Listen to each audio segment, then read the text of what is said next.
21 noyabr. Bir dəfə və həmişəlik. Səadət getdikcə artan şey deyil. Amma adam bir anlıq da olsa, müdriklik göstərərsə, müsbət cəhətlərini həmişə göstərib, daimi səadət içində olanlar qədər xoşbəxt ola bilər. Plutarx, Moralia.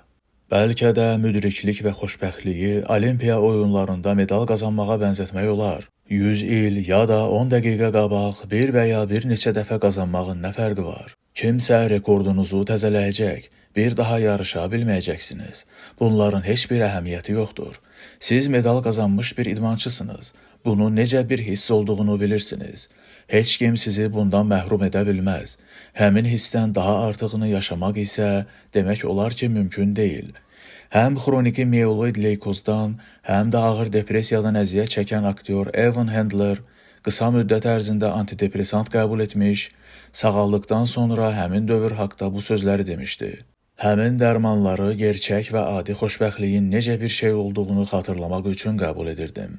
Tezliklə başa düşdüm ki, antidepressant qəbulundan imtina etməli, qayıdıb mübarizə aparmalı, savaşmalıyam. Bir anlıq ideala çatdım və bu mənə kifayət elədi. Bəlkə də bugün xoşbəxtliyi və ya müdrikliyi dadacaqsınız. Həmin anı var gücünüzlə tutub saxlamağa, müddəti uzatmağa çalışmayın. Bu sizdən asılı olan bir şey deyil. Həmin andan zövq alın, həmin anın fərqinə varın, həmin anı unutmayın. Bir anlıq da olsa o duyğunu dadmaq unudulmaz bir təcrübədir. 22 noyabr. Fincan çoxdan sınıb. Tale ondan zərbə gözləməyənləri vurub yerə yıxır. Həmişə taleydən zərbə gözləyənlər isə yumruqlardan asanlıqla yayınırlar. Seneca, Helviaya təsəlli. Bir Zen filosofunun gözəl və dəyərli fincanı vardı. Filosof tez-tez bu cümləni deyirdi. Fincan çoxdan sınıb. Həmişə həmin fincandan istifadə edir, onu qonaqlarına göstərirdi. Bir gün fincan doğrudan da sındı və filosof söylədi. Bəli, əlbəttə. Stoiklər də belə düşünürlər. Epiktet heç vaxt evinin qapısını kilitləmirdi. Günlərin bir günü onun bahalı lampasını oğurladılar. Epiktet evinə yenə oğru girəcəyini düşünərək daha ucuz lampa aldı ki, ona çox da bağlanmasın. Baş vermiş hadisənin bizi sarsıtması, həmin hadisənin baş verməsini gözləmədiyimizi göstərir. Qışda qar yağanda kimsə təəccüblənirmi? Yox, təəccüblənmir. Çünki bu gözlənilən hadisədir. Bütün ehtimalları nəzərə alsaq, heç nə bizi sarsıda və ya təəccübləndirə bilməz. 23 noyabr. Bağlılıq düşməndir. Yaddan çıxarma, məntiqi seçimlərinə yox, başqa şeylərə dəyər versən, azadlığını və iradəni itirəcəksən. Epiktet söhbətlər.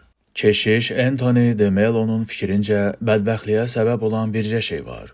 Bağlılıq. Bir insana bağlılıq. Sərvətə, statusa bağlılıq. Müəyyən məkana, zamana bağlılıq, işə, həyat tərzinə bağlılıq. Bütün bunlar məntiqi seçimlərimizin dışında olduqları üçün təhlükəlidir. Bunlara nə vaxta kimi malik olacağımız bizdən asılı deyil. Epiktet bunu Anthony de Melo'dan 2000 il əvvəl dərk edib. Bağlılıq dəyişiklikləri qəbul etməyə çətinləşdirir. Bir şeyə malik olduqdan sonra ondan imtina etmək istəmirik. Status quo-nu qoruyub saxlamaq üçün köləyə çevrilirik. Alisa Möcüzələr aləmində əsərindəki qırmızı toxmaq kraliçə kimi eyni yerdə qalmaq üçün var gücümüzlə qaçırıq. Lakin hər şey davamlı olaraq dəyişilir. Biz bir müddət müəyyən şeylərə malik olur, sonra onları itiririk. Dəyişilməyən yeganə şey məntiqi seçim etmək bacarığımızdır. Bağlı olduğumuz şeylər müvəqqəti, seçimlərimiz isə elastikdir. Bunu nə qədər tez başa düşsək, o qədər yaxşı olar.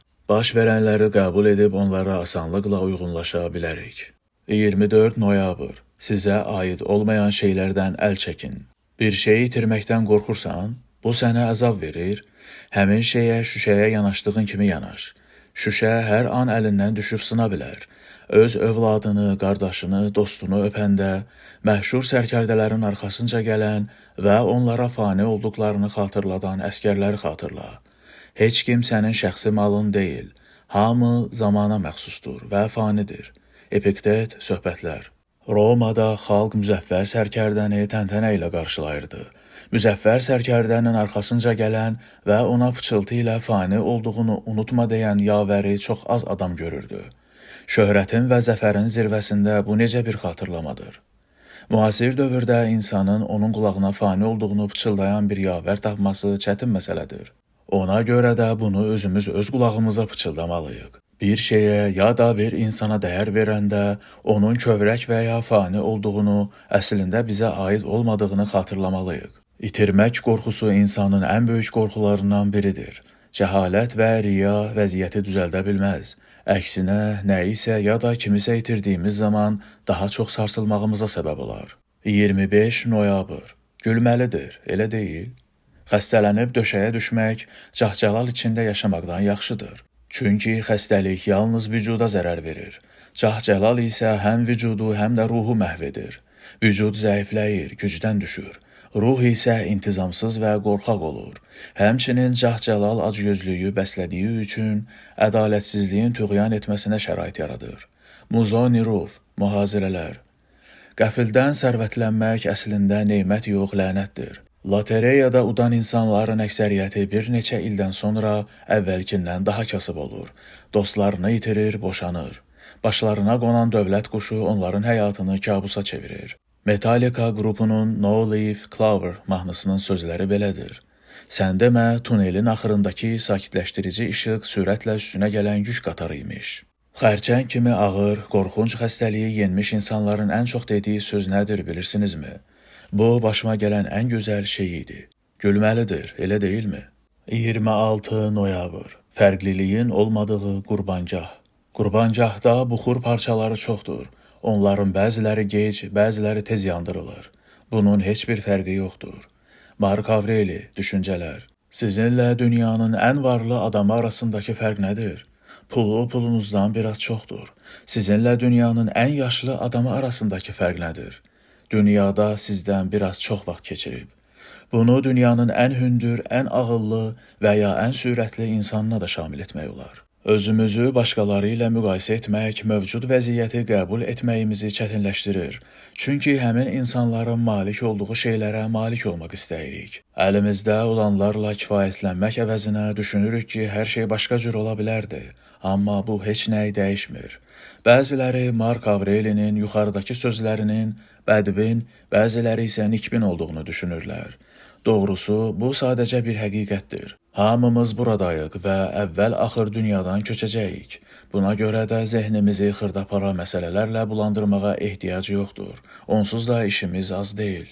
27 noyabr. Negativ şeyləri görməzliyə vurmağın həzzi.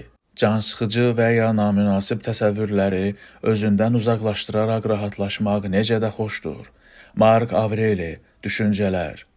Yaxşı ki, stoiklər müasir cəmiyyətə xas olan bilgi yükündən azad idilər. O vaxt nə sosial media var idi, nə qəzet, jurnal, nə də televizor. Lakin həmin dövrdə də intizamsız bir adam diqqətini yayındırıb qanını qaraldacaq şeylər tapa bilərdi. Stoiklər bir çox şeyləri görməzliyə vururdular. Publi Sirin epiqramı bunu təsdiq edir. Səni qəzəbləndirən hər şeyi görməzliyə vur, özündən uzaqlaşdır. Siyasi diskusiya mübahisəyə, davaya çevrilirsə, süfrə başında siyasətdən danışmağın nə mənası var? Əgər bacı qardaşlarınızın tərcihləri sizi narahat edirsə, nəyə görə onlarda qüsur axtarmaq əvəzinə bu məsələlər barəsində düşünməməyə qərarı almırsınız? Bunu bir çox başqa qəzəb mənbələrinə də aid etmək olar. Görməzliyə vurmaq, uzaqlaşmaq zəiflik deyil, əksinə bu güclü iradənin əlamətidir. Rahatlıq, dinclik istəyirsinizsə, bu sözləri deməyi bacarmalısınız. Belə vəziyyətlərdə necə davrandığımı bilirəm və bu dəfə elə davranmayacağam. Həmçinin gələcəkdə bu stimulları həyatımdan çıxaracağam. 28 noyabr. Məhsul sizsiniz, onlar yox. Əgər kiminsə səhv etdiyini görsən, nəzakətlə ona xəbərdarlıq elə və nədə səhv etdiyini bildir. Bunu edə bilmirsənsə, heç kəsi yox, özünü günahlandır. Mark Avreli, düşüncələr. Pis şagird olmur, pis müəllim olur. Bütün yaxşı müəllimlər bunu bilirlər. Bu yanaşmanı öz həyatımızın hər sahəsində tətbiq edə bilsəydik, olduqca cömərd və anlayışlı bir insan olardıq. Dostumuz bizi məyus edir, ola bilsin səhvinin mahiyyətini başa düşmür. Səhvini düzəltməsi üçün ona kömək etsəydik, bəlkə də belə olmazdı. Əgər işçimiz işini lazımi səviyyədə görmürsə, onunla söhbət etməli, köməyə ehtiyacının olub-olmadığını öyrənməliyik. Kimsə xətrimizə dəyirsə, onun davranışının nəyə görə xoşagəlməz olduğunu izah etməli, ya da özümüzdən soruşmalıyıq. Mən niyə bu qədər həssasam? Əgər bunlar bir işə yaramasa, hadisələrə müdaxilə etmədən qıraqda durmağı sınamalıyıq. Bu, bəlkə də müstəsna bir haldır. 29 noyabr. Hər şey yaxşı olacaq. Deyingənlərə, ağlağanlara qoşulma. Mark Avreli, düşüncələr. Pis bir hadisə baş verir və biz məhv olacağımızı, malik olduğumuz hər şeyi itirəcəyimizi düşünürük. Sonra şikayətlənməyə başlayırıq. Özümüzə acıyırıq, pərişan oluruq. Bu, baş verib qurtarmış bir hadisəyə görə apardığımız bihudə bir savaşdır. Narahat olmaq nəyə lazımdır? Gələcəyin bizə nə hazırladığını bilmirik.